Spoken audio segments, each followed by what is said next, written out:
Welcome to Wild and Exposed, your number one adventure, nature, and outdoor photography podcast. Wild and Exposed is hosted by Michael Mauro, Ron Hayes, Jason Loftus, and Mark Raycroft. Thanks for tuning in. Welcome to another episode of Wild and Exposed podcast. We've got Jason the Shadow Loftus. The Shadow. Wow. The Shadow. You deal in light and shadows, right? Yeah, you can't give yourself a nickname. It doesn't work. So No, it doesn't. We're going with the Shadow. The Shadow. Okay. Mark the Master Raycroft and Michael Mauro coming to us from the far south. I'm not sure what to think of these nicknames, and I'm trying to come up with one. What's yours, man? We've got to get one back at you. What did Jason just say? You can't give yourself a nickname. I know, right? Ricochet Ron. Ricochet. Maybe not. I don't know. So what we're going to do this week is we're going to bring some questions. Mark lit up the storyboard for the Wild and Exposed Instagram page with a request for questions, and we had a good response from actually all over the planet, which is very nice. So we have a nice selection coming to you from around the globe, around North America and around the globe. But first, let's just catch up real quick. Mark, have you been able to get out, or are you still on lockdown? I don't want to talk about it. Next. Okay, Mark's been editing. I've pretty much been doing the same, but It's been the quietest spring. It's the backyard game, right? Local stuff. I can drive to wilderness places, but back the same day. Anyway, what's going on for you guys? I'll throw it back at you. Ricochet. I just had a little bit of a little short vacation. It was not a photo trip. Intentionally did get some images. Right. What was that? You talked about it. Yeah, so it was a trip to the Black Hills. Some friends we hadn't seen for at least a decade. They've been over in Mongolia, working over there, and so we had a good conversation about Mongolia, and it's definitely a place that we need to put on the radar. There's some great opportunities over there that not too many people know about. And then yesterday kind of, I guess, tied it all together with a helicopter tour through the Black Hills. Got a little bit of footage. It was the first time Christy's ever been in a helicopter. So she was excited, and I did get a little bit of footage, mostly of the monuments, but we did see some elk from the air, and then saw some mountain goats in the area of Mount Rushmore. So it was a good trip. It was a fun trip, relaxing. I needed to just kind of relax and not think about it too much, but that's what it turned out to be, and was kind of just what the doctor ordered. How about you, Jason? Shadow. Yeah, Shadow. I've been out chasing shadows. I don't doubt it. That's why you got the nickname. Oh boy. I got a couple trips planned. I'm just doing some editing right now, and looking forward to trying to get up to the Tetons and go down and chase some more lizards and stuff. So those are the couple of things that I've got on the horizon, but nothing right this minute. Michael Movie. Shooting movies. Well, not movies. I don't know what I'm shooting for. I'm shooting, Just but I shooting. don't know ultimately what it's for somebody. But a lot of wildlife, so that's been good. A lot of southern wildlife. A lot of hot, muggy, watery, buggy places. But it's still pretty cool to be out there. Well, coming from a climate as dry as Colorado, aside from the insect bites, you're going to come back with a nice hydrated skin. and then you return to the dry air. And oh, no kidding. You'll turn to ash in a hurry. Yep. Then I'm looking forward to going to Alaska because it's the happy medium, right? It's not too humid, but humid enough, and not too hot or too cold. It's just right. It Nice. is just right. I'm looking forward to going to Alaska too, but I'm not going as soon as you are, unfortunately. So, Mark, you've got a list of questions. Take it away. Got them in there. I want to thank everybody for replying. A great variety, as Ron was pointing out, of people from all different areas, and a great variety of questions of different subjects too. So we'll get to as many of them as possible, and those that we don't, we may do another podcast down the road. It wasn't necessarily the first one I was going to start with, but this is where we're talking about. So Casey Kramer, Crow's Dog Slade, and that's CRODOGSLOJD on Instagram, from Alaska, asked, are any of you guys going to make it to Alaska this year? That's an easy one, guys. Hands up. Yes. No, hopefully everybody. Please. At different times throughout the year, but yes, for sure. Right. Yeah. At least once. It's a happy place to be for anybody in wildlife and nature photography. So much to explore. Couldn't do it in a lifetime. So Casey, absolutely. It'd be great to meet you in person one of these days. Just great leather work. And woodwork. Great woodwork craftsman. Yeah. Absolutely. Check out his stuff. Very talented. Yeah, I actually ordered a spoon from him. I'm excited to get it. All right. The next question is from Brenna, B_Hadelstad, B_HATLESTAD on Instagram. How did you all meet? I'm starting with easy ones, guys. How did you all meet? I haven't listened to all of the older episodes if you already said. So I want to be nice to Brennan and say, well, listen to the older episodes. There's some good ones in there, but we can quickly say how we met. Well, you and Mike met first, right? So how did you guys meet? Well, we were both lost in the wilderness of Alaska. And after months of living on this riverbed on opposite shores, we saw one another.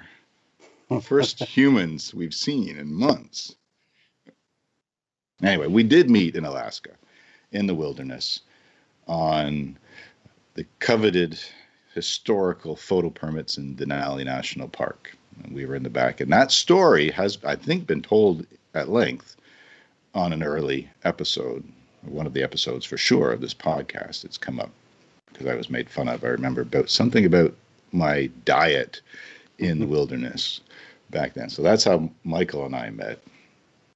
And then Ron and Michael met next, I think. I mean, I can say when I met Ron. Chronologically, I'm not sure where it is related to when you guys met, but Michael and I met in Rocky Mountain National Park, just on the side of the road. We had both co-hosted an episode of Doug Gardner's Wild Photo Adventures, and I recognized Mike, and I had my son with me. Mike was kind enough to put us on a good bowl the following day with nobody else there, and we just kind of stayed in touch, Mike, over the next year or so before you drugged me up to Alaska for the first time to go photograph bears with Barrett. Yeah, and that's been, several years ago now. Yeah. Seems like it was just yesterday, but quite a few years ago. Mm-hmm. And then Jason, I met, I was with Mike. We were photographing in Rocky Mountain National Park and met in person, I should say, because we had talked online.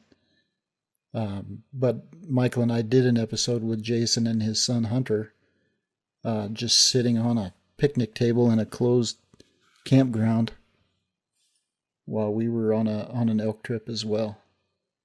Yep. In Rocky Mountain, actually. In Rocky Mountain. I knew about Untamed Images, but I had no idea. Couldn't put a face with a name until that trip. Yeah. And you've regretted it ever since. And that's been a couple of years now, right? That's been three elk ruts ago. So yeah, really? 3 elk ruts. We count time. That's how elk ruts in the Rocky Mountain West. Mark counts it in moose ruts. I count it in elk ruts. You count it in sage grouse. Yeah, that's true. So that's the shortest version I think that we could probably come up with, right? Yeah, so thanks, Brenna, from South Dakota. And here's another one, Becky from Utah. B Moore Wild, BMOOREWILD on Instagram, wants to ask favorite episodes or start at the beginning. I assume as a new listener to the podcast, and it's like, whoa, I mean, maybe pick 2 or 3 favorite episodes, but then yes, start at the beginning because there's so much history to our story. And the first podcast we did was a blast, hearing about Michael's trip to Antarctica. That's what I was going to say. That's one of my favorites still, I think, just because it's an area that I wanted to go to. We were definitely unpolished. But it was great storytelling. I still envision the waves coming over the bow of the boat the way he described it, and the Russian boat that you were on, and how you had stayed up at the top, and just all the elements to it. So you start at the beginning, but then by doing that, listeners, then I know probably a lot get onto the podcast and go backwards, and that works too. But it's kind of cool to start at the beginning and go along with the evolution of the show. Well, and it's the evolution of the technical too, right? Because I think in the beginning we weren't so polished as far as getting our audio levels right, and we're getting all that kind of stuff. And I don't even know when video came into play, but if I had to recommend, and what I'll tell people all the time is the catch-up episodes are fun just because that's more of our stories, right? That's more of all of us just talking. But then there's some really good guests out there, and we've had a ton of good guests. But one of the people, Chaz, he's like a wind-up toy, right? So you get Chaz talking, and away he goes, and it's a lot of fun because you just, it's just like a non-stop conversation. And there's several other people like him that we've interviewed over the years. I think one of my favorite episodes was Shane Moore, which is a cinematographer. Yeah, there's just so many. I don't even know how many total episodes we've done so far, but do you guys have any idea? It's in the hundreds. We're approaching 200. So we need to do something special for number 200 because we really just kind of glossed and sped past 100. So season 4 doing at least 50, we're getting there. We really have had a tremendous wealth of incredible guests, varying experiences and talents in different parts of from different parts of the world and different parts of photography or videography or camera trapping. So you can also look at those through go on to wildandexposed.com, where all the episodes are easily viewed, not just on the podcast audio apps. If you go on our website and look, every podcast that we've done is there with a description, the title, a description, a summary, the show notes, relevant photos that were discussed, or videos, or links to those destinations or those talented guests that we've had. And then you can pick and choose what interests you, where you want to go, what conversations. So there's those highlights as well that, by going to the website, it's very user friendly. There's like 5, 6, 7 podcasts per page. And at the bottom, it just says older. Toggle on the older, and you can go back and back and see all the different ones and connect that way with guests that might resonate strongly with your interests. The only thing I might add is just, to Mark's point, just look through the notes. And if you're into landscape, go check out the Ryan Dyer one that we just did not too long ago. That'll be airing here pretty soon. If you're into, what was the other? Oh, one of my favorites is Scott Wilson's. Yeah, I was going to bring that up too. It's just a great story. It's just an amazing story, and it ties into photography and how photography helped him and through his struggle. Ryan Dyer has a similar experience that he shared with us that was very uplifting, and those are the kind of things that catch me. But yeah, and just go in and look at the notes and look for the ones that the catch-up ones and the ones that we talk about pro tips. That seems to be a crowd favorite when we talk about pro tips too. So make sure you've got money ready to spend, because that's what happened to me when I listened to those and was spending more money than I wanted to. But Mike always sends me little emails and links, and my wife thanks him for that. But okay, next opener question from Gretchen K. Stewart on Instagram, GretChen, KayStuart, just as it sounds on Instagram. Which is your favorite dream shot, species and behavior? So we could just quickly say what we would love to get in the future, each of us. Well, my favorite dream shot is the shadow shot. And that's where his nickname comes from. That is the dream shot. And he nailed it. That was a dream shot. It's not my dream shot. I still don't know what it is yet, but it's coming. It is, eh? You're going to wake up to it sometime. Yeah, I'll be there. If you had to pick one, what would it be? If you could get a shot this year, let's say that any destination you could travel to, what would your shot be if you could collect it? My dream shot would probably be Spirit Bear in the old growth Nice. forest, just That kind of works. set against that green. Well, future one, I still dream of the encounter and to spend any amount of time with a Wolverine in a landscape that suits a Wolverine, or a rocky outcrop in the mountains, and to get that pose where it has that symbolism of the power and just the terrain resonates with Wolverine, and yeah, that would be my dream experience and photograph to potentially get. What would be yours, Michael? Oh man, I've been sitting here trying to think of it. I don't know what it would be. And mine would be video, so I don't think it would be stills anymore. But Dream sequence. yeah, I mean, I think mine is more location based. I think I've always wanted to go to Kamchatka, Russia, so that's my spot. And then whatever I see there, but it's famous for all the same things you would see in Alaska, pretty much. But I mean, I guess a little bit different.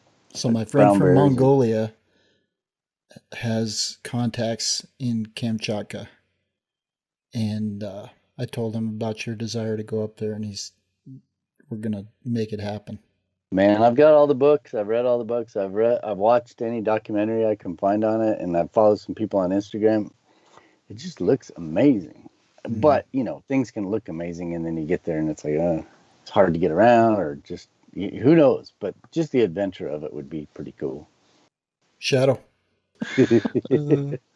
Well, first of all, thank you, Ron. That's really nice of you to say. And there was a lot of luck involved with that. We've talked about that before, but that was a dream shot for sure. I 100% admit it and feel very fortunate to have had the experience. But for me, it's funny. I talked about this on the last catch up, the Badger experience I had. I finally got to edit some of those photos, and man, well, that was awesome. And I've been wanting to have another experience like that for quite a while. So, but I feel like I'm pretty fortunate to have been able to check that one off the list, so to speak, and hopefully I'll have more.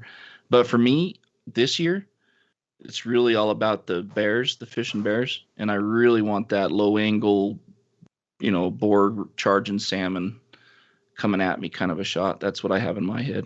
You're having a great year, my friend. Mm-hmm. It's been great. Speaking from somebody who's been,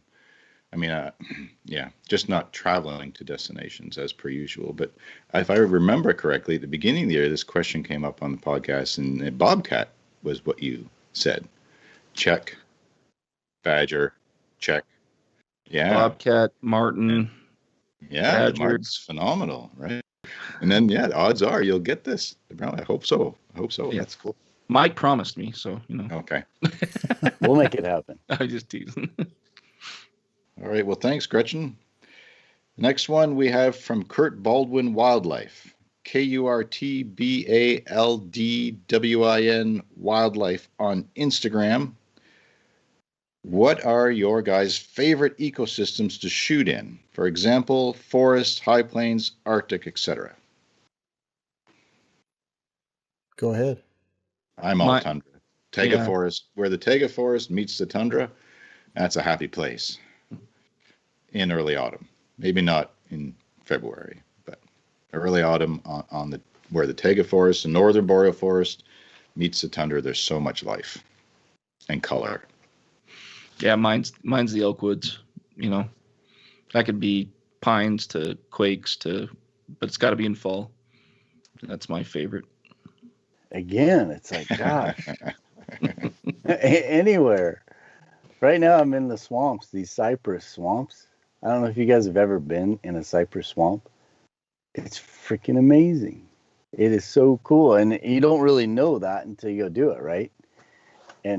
But then you put me in the tundra or the taiga forest, and that's my favorite. And then you put me in the desert doing lizards, and that's my favorite. I don't think I have a favorite spot. I think they're all cool in their own ways, so it's just a matter of. But if I had, Alaska is obviously the spot for me, and that's where I always go. If I don't have anything to do, that's where I'll be. So I guess anything in Alaska is pretty much it. But that runs the gamut too, from sea level to 20,220 feet or whatever that is. So not a good answer, but that's my answer. I think I'll probably just say almost ditto. I like wherever the good stuff is. If I would have to say for Ron, even though he doesn't do a ton of it, he gets so charged up anytime we talk about underwater stuff. Well, that's true. But I think I've got to get there, though. Yeah, but you already know so much about it. I think when you do get there, you'll make the most of it, There's a lot of people that we've had on that some of those trips, if you get to do them, some humpbacks, sharks, whale sharks, great whites, do it, brother. Wow. I'm working on an exit strategy for needing income, but I just need Elon Musk to go ahead and make his investment, and then I think I'll be good to go. All right. Well, thanks, Kurt. Next question is kind of feeds on the vein that we're going on here. This is from Birds of Ray Martinez in Kansas. Instagram is Birds of Ray, R-A-Y. When are you all getting together and doing a show on the road? That would be great. As soon as we freaking can, Ray. Exactly, yeah. If it wasn't for COVID, we would have had 3 or 4 or 5 of those in the bank on YouTube, filling the airwaves with podcasts and vlogs for you folks to learn about destinations and share our enthusiasm with you.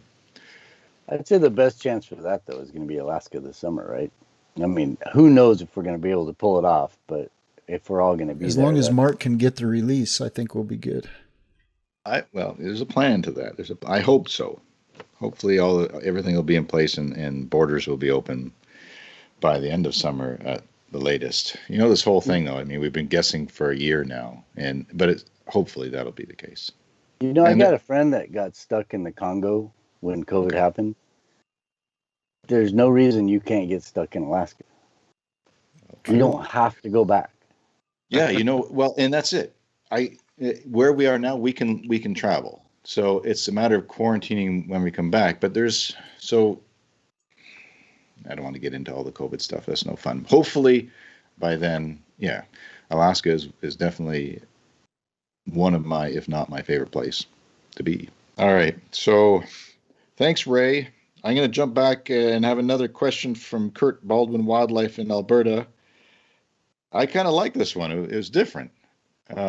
If you had to choose, would you shoot in the first 3 hours of morning or the last 3 hours of the evening?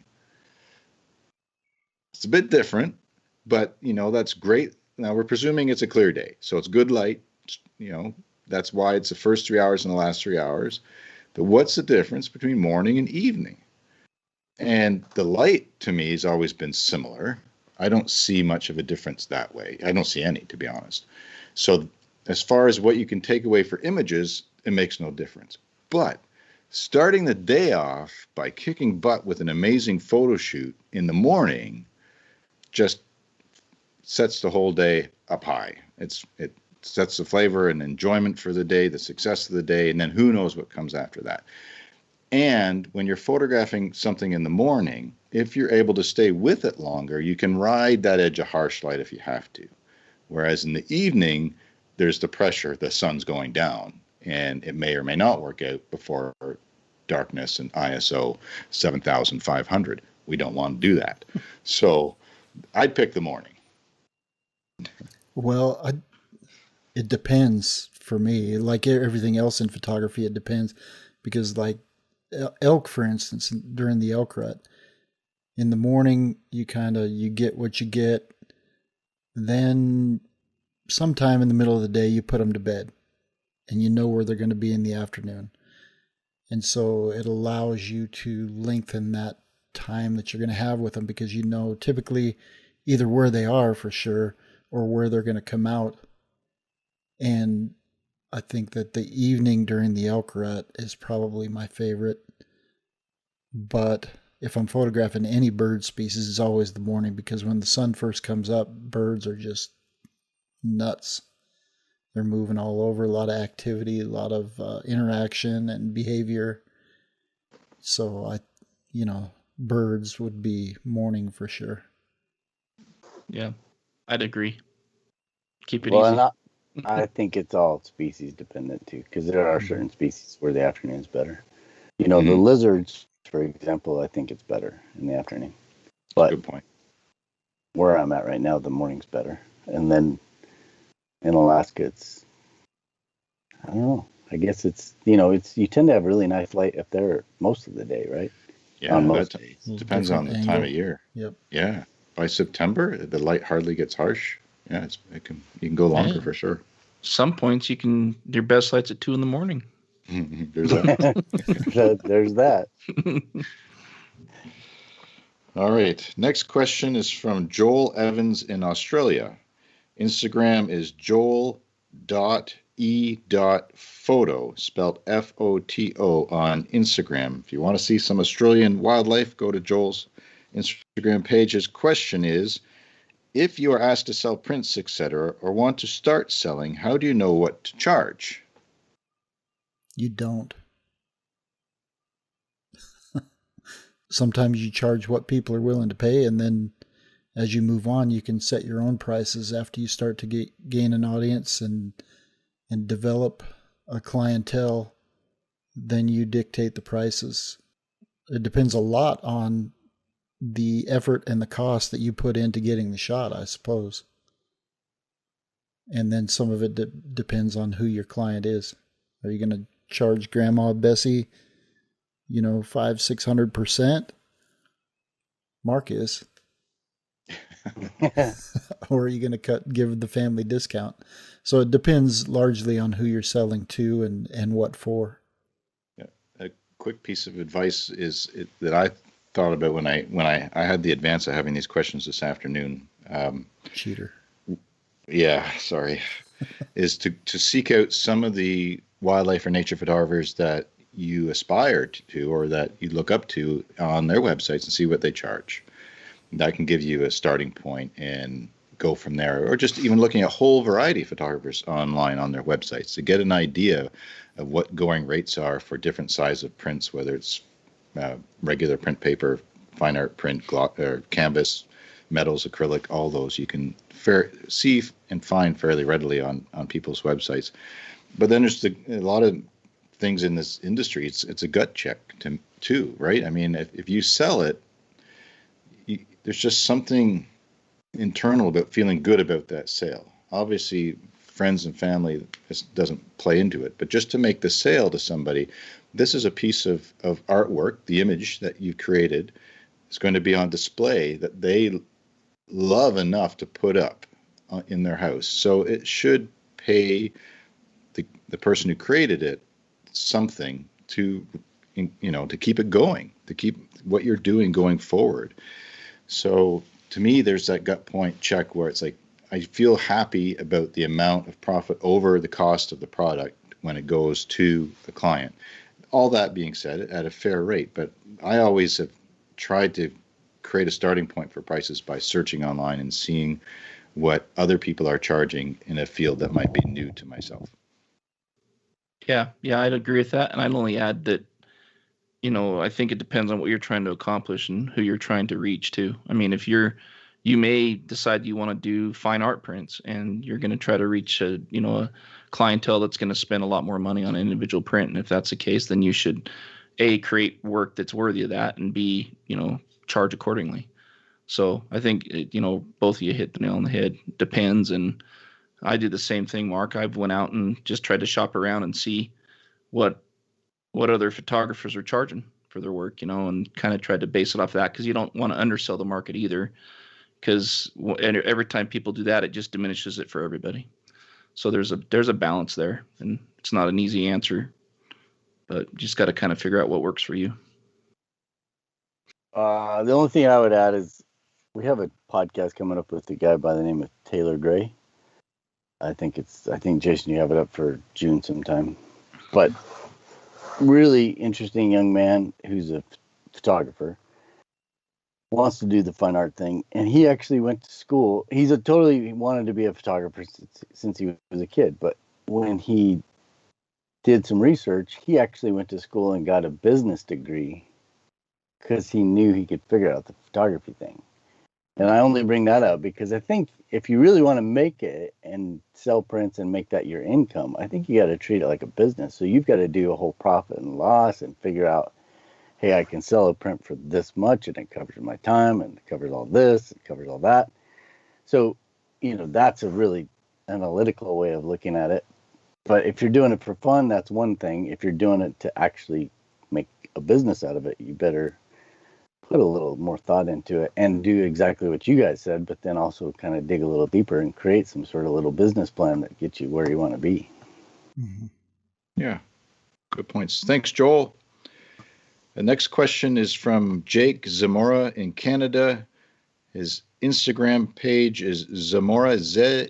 Sorry, here I go. He's in Canada. I'm gonna say ZAMORA.JAKE. Zamora Jake is his Instagram. His question: great podcast. Thanks, Jake. What resources do you use to aid in scouting remote locations for wildlife? So I assume he means like really remote areas that you can't just look up and see the trail guide to some place, some park. And if we're going to a remote area, how do you find it? What do you look for? And I think, speaking personally for myself, when I hear of a new place to check out, to explore, to photograph, it's usually something I've heard from a friend, a colleague, or stumbled on online as far as a destination and seen wildlife images that caught my attention. Then it's a matter of just researching the internet. And one of the things, if it's super remote, is, Google Earth is always a great thing to get an idea of the whole landscape of where this piece of wilderness is and what it's made up of and what might be required. If it's that kind of case where you're being dropped in for 10 days in the Brooks Range or something and want to film up there, or if it's something more accessible, there's always resources now on the internet by just searching all kinds of keywords associated with that location's name or region. That's what I'd suggest. Yeah, and we've talked about searching hashtags on Instagram to get a general idea. It's not going to be specific. Call the local biologist. Sometimes they'll give you information, sometimes they won't. And you just have to be respectful either way. Get a hold of some local photographers. Find somebody that's got a gallery in the area. And again, they're not going to give you specifics, and you need to be respectful of that. But they may give you some, general places to start. They may give you nothing. But that's their prerogative at that point. So or take a tour. I mean, if you're going into the Canadian Rockies, take a tour for a day, spend the money to jump on a van. That definitely will give you a head start on where you should be when you're photographing on your own. Yep. Yeah, only thing I'd add is just don't forget the map apps, Go Hunt, and some of those that give you the information about landowners and what's private, what's public, and they can be a very useful tool too. So good advice. So next question is from Sarah Maresca. I hope I pronounced that correctly. Her Instagram is LE_SLARA. Sarah's question is, what's the best way for a beginning nature photographer to learn remote hiking skills and safety? And it's the same kind of thing as far as finding out a new location and taking a photo tour. There are places, and I don't know about every state, but I assume there are. If there's a destination in mind, or somebody wants to learn more about wilderness safety and survival, there are courses that people can take, whether it's on water, whether it's camping, hiking, and wilderness first aid. Those kind of courses are offered and definitely worth doing. Yeah, maybe I'd just say find somebody that has that experience and, ask if you can tag along and, learn that way too. It might be another option. Some of those things are hard to learn on your own. So, maybe find somebody that's got the knowledge and the years of experience and go learn from them. The next question is a subject that we covered with Joe Sobolewski on his awesome podcast a couple of months ago, but we can touch on it quickly. There might be a couple of tips the guys can throw out here. Melissa Mead from Alaska, MJMEADE Photography on Instagram. Some great work, Melissa. Check out her Instagram page. What are some tips for photographing birds in flight, such as eagles? Fast shutter speed. Hold the button down. Ooh, I got a good one. Get a mirrorless with a high frame rate and hold the button down. High frame rate and follow focus. That's all cheating, but yes. And if you're shooting a DSLR, one thing that we didn't talk about, I don't think when Joe was on there, was switching, because most of the time we'll use single point focus. And if you know you're going to be photographing birds in flight, don't be afraid to switch it to the cluster. So it'd be 5 point with that central point being the one that you control, or there's a 9 point. So you just have a little bit more forgiveness. It's like when Michael talks about going, shooting in f8 rather than shooting at f4, even though the lens has the capability, you give yourself a little bit of a cheat. And you do the same thing with the focus point. So as that bird's moving through the frame and you don't have the ability to have the auto follow focus in your camera system, you can still have a little bit of a cheat by giving yourself those extra few focus points that are going to catch that animal as it flies through the scene. I think it's a rhythm thing too. So when we do eagles, there tend to be a lot of eagles flying, and a lot of times it's just for me, it's a rhythm. And I like to just follow the birds, and then they're all tend to fly the same way. They all act a little differently, and the way you could practice that without eagles is you could do gulls, or you could do pigeons, or you could do things that are common. And a little bit bigger bird is a lot better than trying to find a starling or something like that that's very small. But for me, I always find that, like, if we're going to go do eagles and we're on a 3 or 4 day trip, day 3 and day 4 are always better images than day 1 and day 2, because I've just got that rhythm down. I just got that flow. For some reason, it just works. And it's a little bit about holding whatever your lens you're using, and handheld is obviously the way to go nowadays. Back in the day, it was using a Wimberley or a gimbal style head, which gave you a little bit more flow. But that was why I used it, is because it gave you that flow. And I just think that helped me a ton. Spoken from experience. That's great. Pro tip. So here's an Aperture question tying into a bit what you were just touching on, Ron. Kalen Wild Photo. His name's Kyle. But the Instagram handle is KALLEN.WILDPHOTO. Kyle's question: do you use a smaller aperture when photographing an animal in the distance with your zoom? So I'm not sure how you guys interpret that, but if we're zoomed in, but the animal's a long way off, I would bump up the aperture a little bit versus having a shallow if it's photographing an animal that's a long way from my position. You mean where you can't separate it, right? You can't separate the animal from your background. Right. So if you bump it up, it's not, I'd bump it up a bit because it's more of an environmental scene. Or I find when I zoom in at 500, let's say on the 2 to 500 at 5.6, at 500 and an animal that's 100 or 150 yards away, I mean, that's challenging to begin with.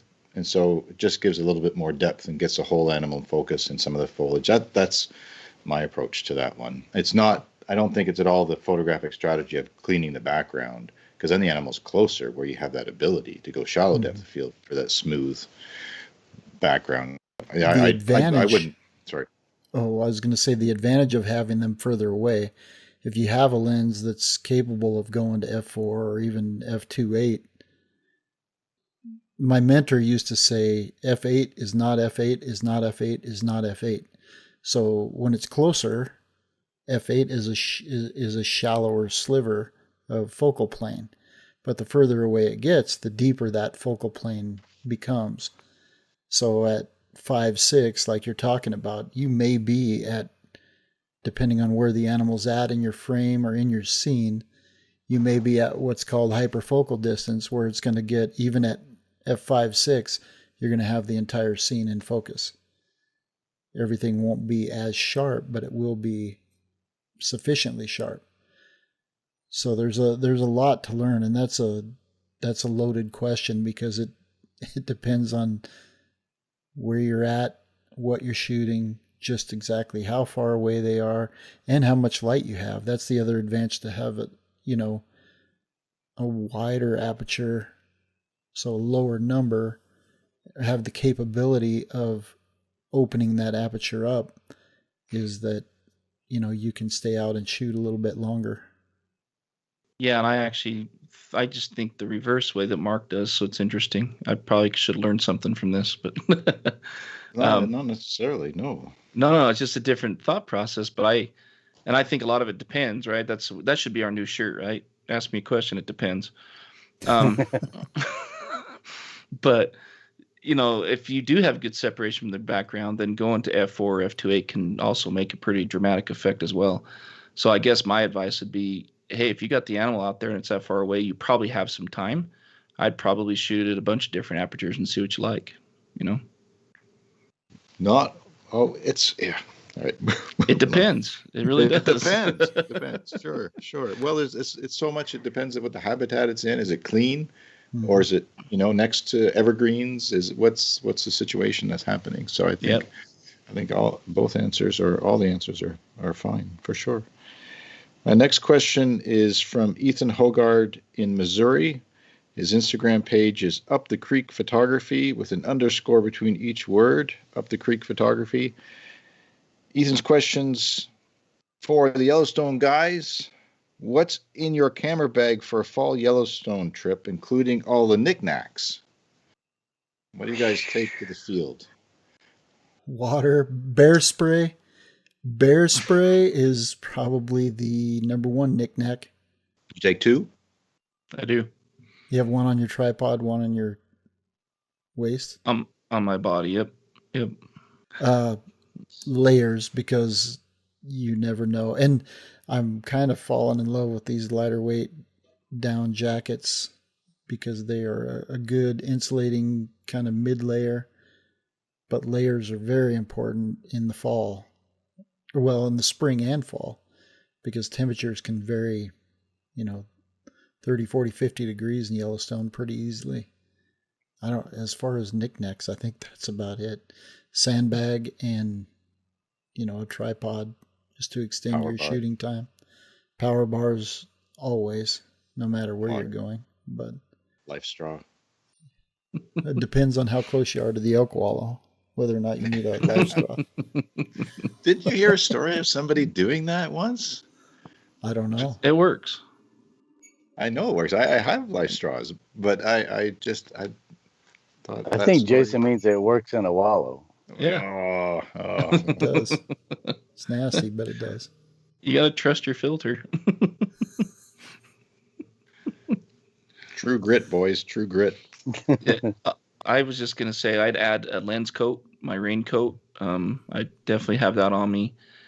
You never know when weather's gonna come. And you said the beanbag. That's great. I actually used that on this last trip to Yellowstone when I was shooting some of the eared grebes to get low. I just laid my sandbag on the ground and laid down in the water and got a little wet and had some fun. And then I would also take a wide angle lens and my filters and my remote shutter and the tripod, like Ron mentioned, just because I've had some opportunities at that time of year to have maybe some starscape type opportunities and some things like that. And all of my little knickknacks that Mike sent me that I bought, I make sure those are with me. Little tool kits and the little repair stuff and all those things, because they have actually come in handy already. So it's nice to have those things in an emergency. That's I don't have a lot other than that. All the things that Ron mentioned. Well, we can tie another question in that kind of piggybacks on that, not for location, but as far as in the field. Manuel Rivera from Texas, his Instagram, The Real Manuel Rivera, all one word. His question is, what is your favorite backpack to haul your gear in the field? And I know things are changing more all the time that way, so we could just touch on that quickly. I think Michael had one that he mentioned to me not too long ago. The f-stop. Yeah, the f-stop. That's what I'm using currently. And it's awesome. But it's a little bit on the spendier side, but you get what you pay for. But I've had them all, from Think Tank to Mindshift to Low to Tamrac. I think they're all pretty good as far as, what I number one thing I'm looking for nowadays is the suspension system. Because if you're carrying it around a long ways, you just want to be comfortable. And then the equipment is secondarily looked at after that. But the f-stop bags are kind of cool. The coolest thing about the bag I have right now is it's got this internal cube. So it's got a full-on backpack that would be just like a traditional backpack with a really nice suspension system. The actual part that you put all your camera gear in is this cube that you can pull out. So, and the main reason for that is the backpack is too big to put in an overhead compartment on a plane, but the cube is sized just right. So if you've got all your stuff in that cube, you can throw it in the overhead and check your bag through, and then you have your backpack on the other end, which is kind of cool. So that's the benefit that I've been seeing with the new f-stop bags. What about you guys? Yeah, I'll just say I'm with you on the f-stop. That's what I have. It's what I've been using. And I love the ability. It's really a backpacking backpack that's made to fit the ICUs that you talked about. And they come in different sizes, so you can what's the word I'm looking for? Modular? Yeah, they're modular, but you can customize. Holy cow. You can customize it to fit whatever kind of trip or adventure you're going on, and then you have extra room in your bag to carry all the other essential things like rain gear and stuff like that. So that's what I like about it.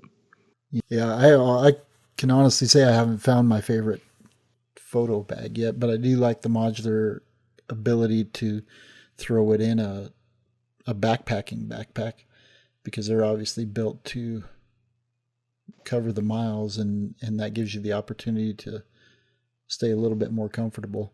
But that being said, when you throw one of those modulars in a regular backpacking backpack, it does not necessarily fit the same as it would without, or with just your regular gear in there. So that's something to keep in mind. But I haven't found the one that I'm going to fall in love with yet.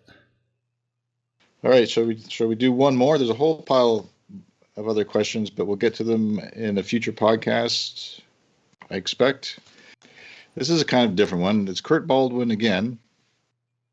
And it's, if you had to choose between a 400 f2.8 with a 1.4 converter or a 500 f4, which would you and why? If I was shooting Sony, I think I'd probably go with the 400 2.8 with the 1.4, because their teleconverters seem to be a lot more accurate than Canon's. Honestly, Kurt, I hate to throw a kink in it, but the Canon 200 to 400 with the built-in 1.4 is what I would carry. Yeah, and maybe it should be an open question is instead of picking one of these two lenses. I mean, I'd go with the 500 f4 because of the weight, but I wouldn't honestly carry either now. I mean, how about a question where we spin it and say, what's your choice lens? But it's for wildlife for me. I mean, I know the primes have their place, especially with the lower aperture capability, but generally speaking, the zooms win out every day for me. The big telephoto zoom for composition variety. I know what Jason would take. I know. No, it's just I love how each of us thinks so differently. It's just awesome. I love it. It's a nice. And way I to love say it my that I way. love my zoom. No, I love my zoom, and I would my 1:500 my Canon. I'm loving this thing. It's incredibly sharp. Great. It's done great for me. But I also love my primes, and if I would actually throw in, I wouldn't choose either one of those lenses. The next prime I plan on buying is the 600 f4, and I plan on getting the 1.4 with it. I like my 1:500 for the zoom range, but then I want that extra reach if I need it, and I think the prime still has better quality overall. So, no. Here's a question. Just from a listener's point of view, Sure. we all can carry so much gear. So, I mean, the new Canon 1:5 is super sweet in that it's so compact, I guess. But you also want to carry a 600 f4. I mean, or do you, when you set it in the field, are you picking and choosing one? Are you going with the 600 prime because of what you expect to encounter out there, or are you carrying everything? How do you swing that? Yeah, that's a great question. And it depends. It's building. I like it. It's official. It is the new T-shirt. A lot of times I carry both, especially with the new Canon 600, for example, or the Sony. They're both so lightweight. I mean, you're not sacrificing much to haul around that thing. Especially if you have your backpack on and you just leave one in the bag and you have one that you're shooting with or whatever. And then when you need the reach, it's there. To me, it's just crazy to not have it if you think you might need it. Now, if I don't think I'm going to need it, or if I'm just jumping out of a vehicle to grab something, I'm 9 times out of 10, I'm shooting my 1:500, I'm not messing with that. But when I was shooting the grebes, for example, the eared grebes, and I got the bag, I got my 500 out with the 1.4 on it, and I laid on the ground, and because I knew I was going to have to reach a bit, and it's more waterproof and so on. It was kind of raining at the time. So, I mean, there's just so many things that play into it, right? It really does depend. But most of the time, I like to have both of them on me. And with the newer one, I'm excited about getting a new prime because my 500 is not light. And the newer 600 is significantly lighter than what I'm currently hauling around. So, how does the Canon 600 compare with size-wise? And I know we're talking 100 millimeter significant difference here, but the Nikon 500 PF, as this conversation goes on, it's like, yeah, I could see carrying that prime because it literally it could fit in a big pocket or easily in the backpack, let's say, compared to what a 500 f4 used to be. So I know the Canon 600 f4s are being highly touted with each generation of being lighter and lighter. Is it in that ballpark, or is it still closer to the traditional 600 f4? Yeah, it's closer to the traditional, but so is the Sony. Okay. On that 600. But there are people shooting those handheld frequently now too, right? With the stabilization. Absolutely. Version 3 is very doable handheld. Yeah. It's much lighter than the 200 to 400. I shot the 600 f4 handheld for a couple hours, just practicing on float planes coming in, and it was not a big deal at all. It wasn't too much lens to be hand holding, and we got tons of sharp pictures. So awesome. It is pretty light. Yeah. My new favorite lens is the Canon 50 to 1000.